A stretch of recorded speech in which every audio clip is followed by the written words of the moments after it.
Hey guys, it's early Sunday morning and I'm trying to do some catch up. I been trying to post some things for you guys, but I had some stuff I wanted to talk about from week 3, and I know we're in week 5, so I went ahead and worked on getting the stuff for week 6 up on the schedule, so hopefully that's all ready to go. If not, let me know where I might have missed something. And thanks to you guys that caught where I had added, or I had left something in from this current week. So when I transfer classes over and go through them to get them ready for a new semester, seems like no matter how much I look, I always miss something like that. So I wanted to say a couple of things about week 3, the work. First of all, on your high, mid, and low charts that you made, I think that was the last assignment. Let's see. Well, actually, both. I mean, I know you made a chart, and those were good. I thought y'all did a pretty good job on that.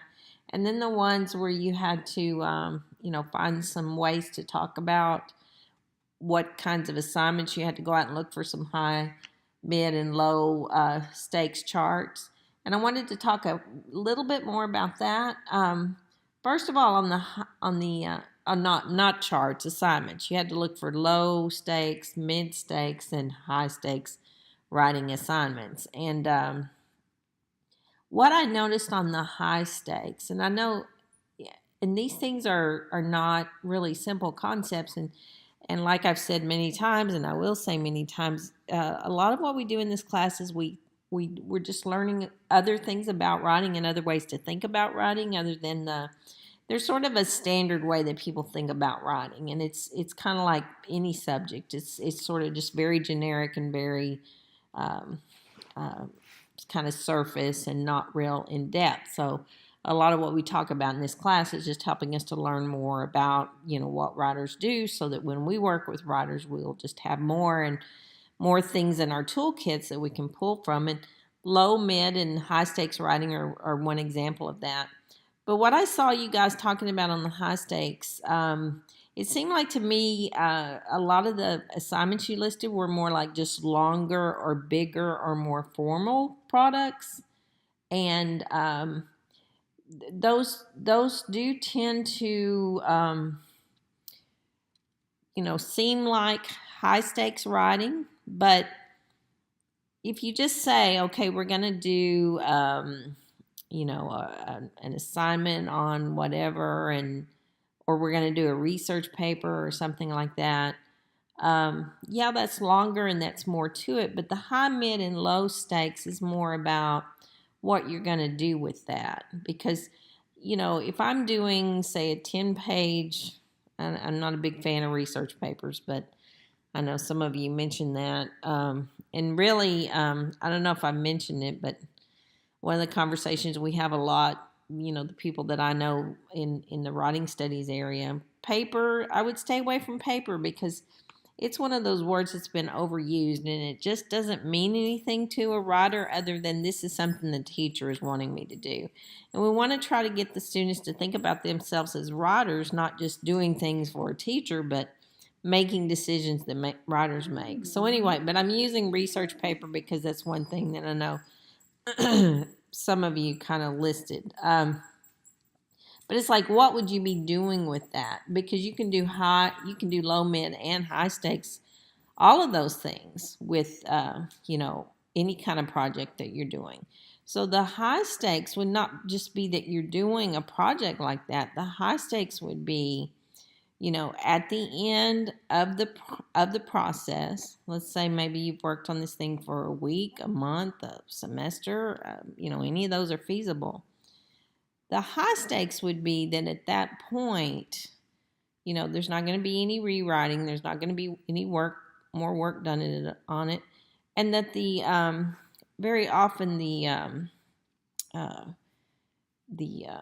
points or the credit or whatever will be either counted differently, or sometimes it is more points. Like with me, when I teach classes like yours, very often at the high stakes point, point, I will give more points. And I like to do that because on the low stakes and the mid stakes, usually I'm just giving those points because the writer's done the activity.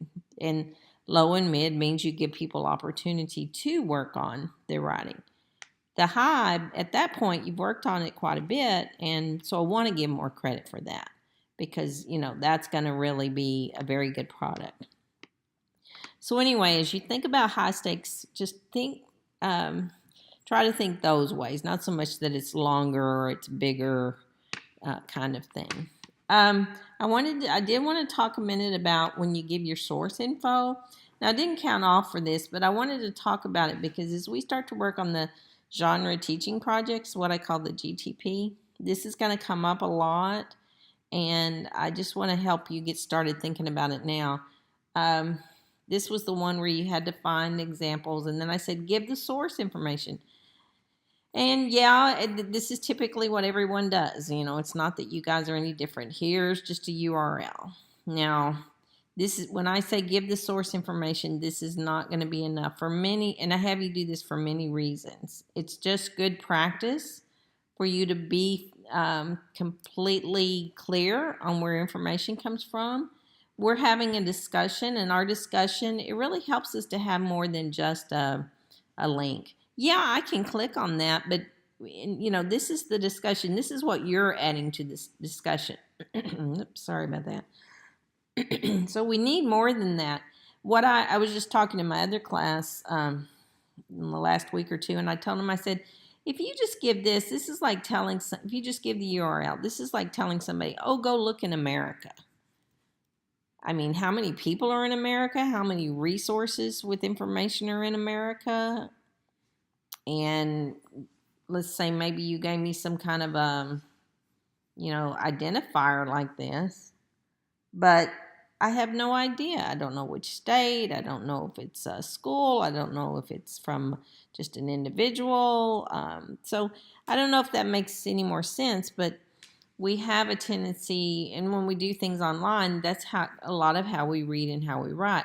However, that's just kind of everyday kind of activity we work in, and it's not always the best way to share information. You probably tried to find things when you were reading online, and if the URL was there, and it doesn't always make sense. So, but anyway, what I want you guys to do, and I'll try to explain it here more, and this will be really important in your GTP project. And when we get to that high stakes grading at the end, if you don't have the stuff right, that's unfortunately one place where usually if people lose points, it's from doing that. But it's about letting the reader know what you're doing. What is your activity? So I don't even remember whose example this is. I just pulled it up, and I clicked on this link, and it's really a good link. It's really a good information. But see, when we come to this and read this, well, we don't know, and I might really, really be interested and want to hear more from this, person as to, what they were looking at and what they were doing. Now, when I say give the source information, you have to, we tend to think when we give source information, it has to be MLA or APA, and we're just going to follow that and follow those rules. But we all know everybody will kind of have their own different versions of those even. You probably have teachers that said do APA, but then they didn't follow exactly what the APA guide says. I mean, I know that I know I had that happen a lot, and I still hear people see that happen. But it's more about giving the source information, whether you're using ALA, MLA, APA, whatever. You want to think about how you want to do that. How is the best way for me to talk to my reader about where I am getting my information? So when I tell you you have to use the source information, I'm not even saying here to do, say, a formal MLA, APA kind of reference listing. I mean, you can do that, but to me, that's not even that good. I mean, if I was this writer who put this together, you could even say, you could say it at the beginning. It could be at the beginning of this, or it could be at the end of the information that the student's writing about. I would say this is a resource that I found on the University of Toronto website. I mean, it's pretty obvious that's where it came from. Canada. I mean, that's interesting. So if you tell me to go look in Canada, that's kind of like saying go look in America. But if you say, okay, University of Toronto, I know that's an educational setting and probably going to be pretty good information. You guys have done, probably had training in what are good sources, what are bad sources. It's for teaching assistants. This is a resource. So see, this is what I would say if I was giving you the source information. This is a resource that I found on the University of Toronto website. It's a toolkit put together for teaching assistants. And then the other thing that I found really interesting, you look down here, let me see. This thing on the side it's kind of weird how it jumps back and forth. Here we go. TAing advice for science and engineering TA.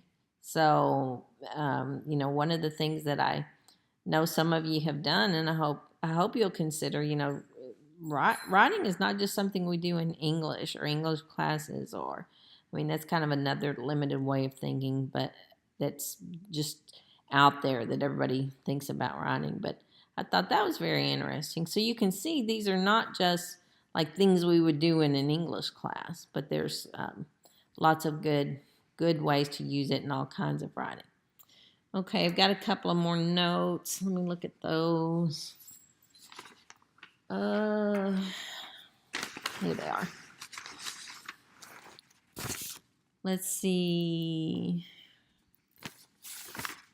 The only other thing I think I was going to say right now is, I really liked how, now I'm going to shift to, I think it's this week. Yeah, this week. I'm working on giving you guys points for the work for this week, but one of the things I've seen so far when you're talking about the readings, and I think that's the first posting you guys had to do.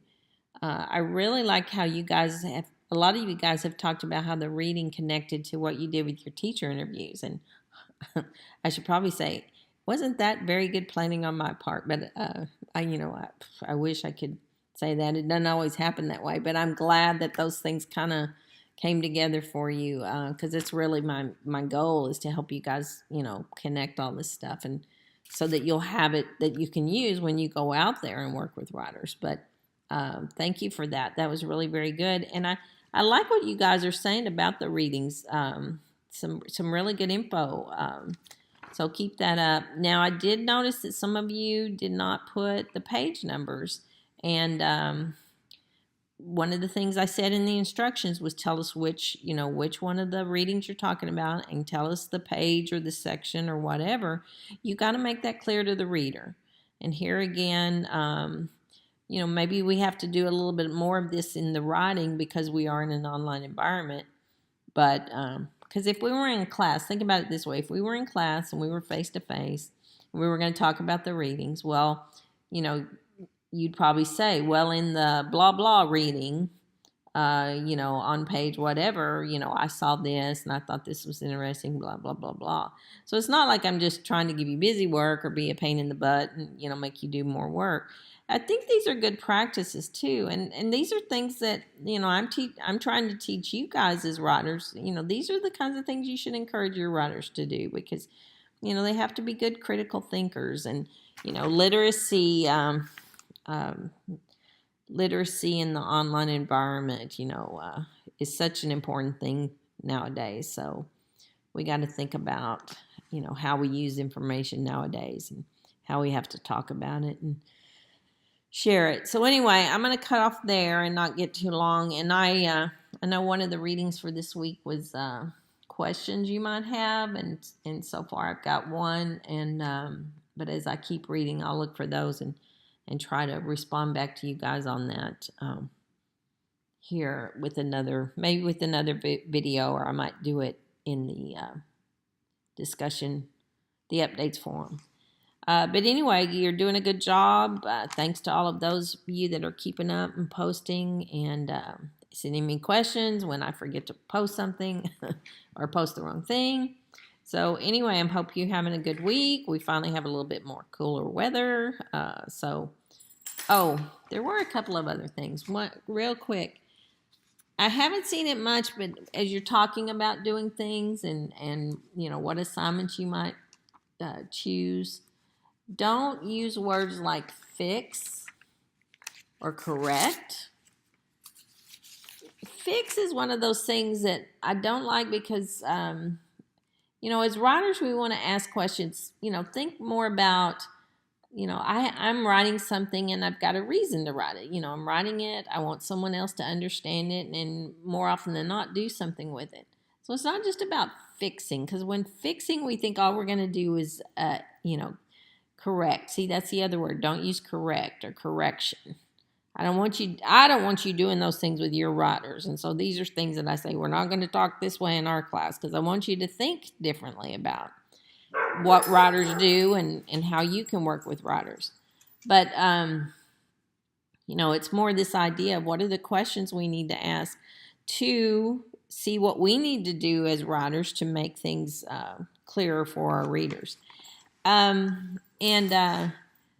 not to say as part of your activities you're going to have students do editing, but you're going to call it that, and that's going to be something you do with writing at some point, but that's not everything. So anyway, just a couple of other little things. So hopefully that's helpful, and keep posting your questions and posting all your good comments about the reading and the work that you're doing, and I will talk to you again soon.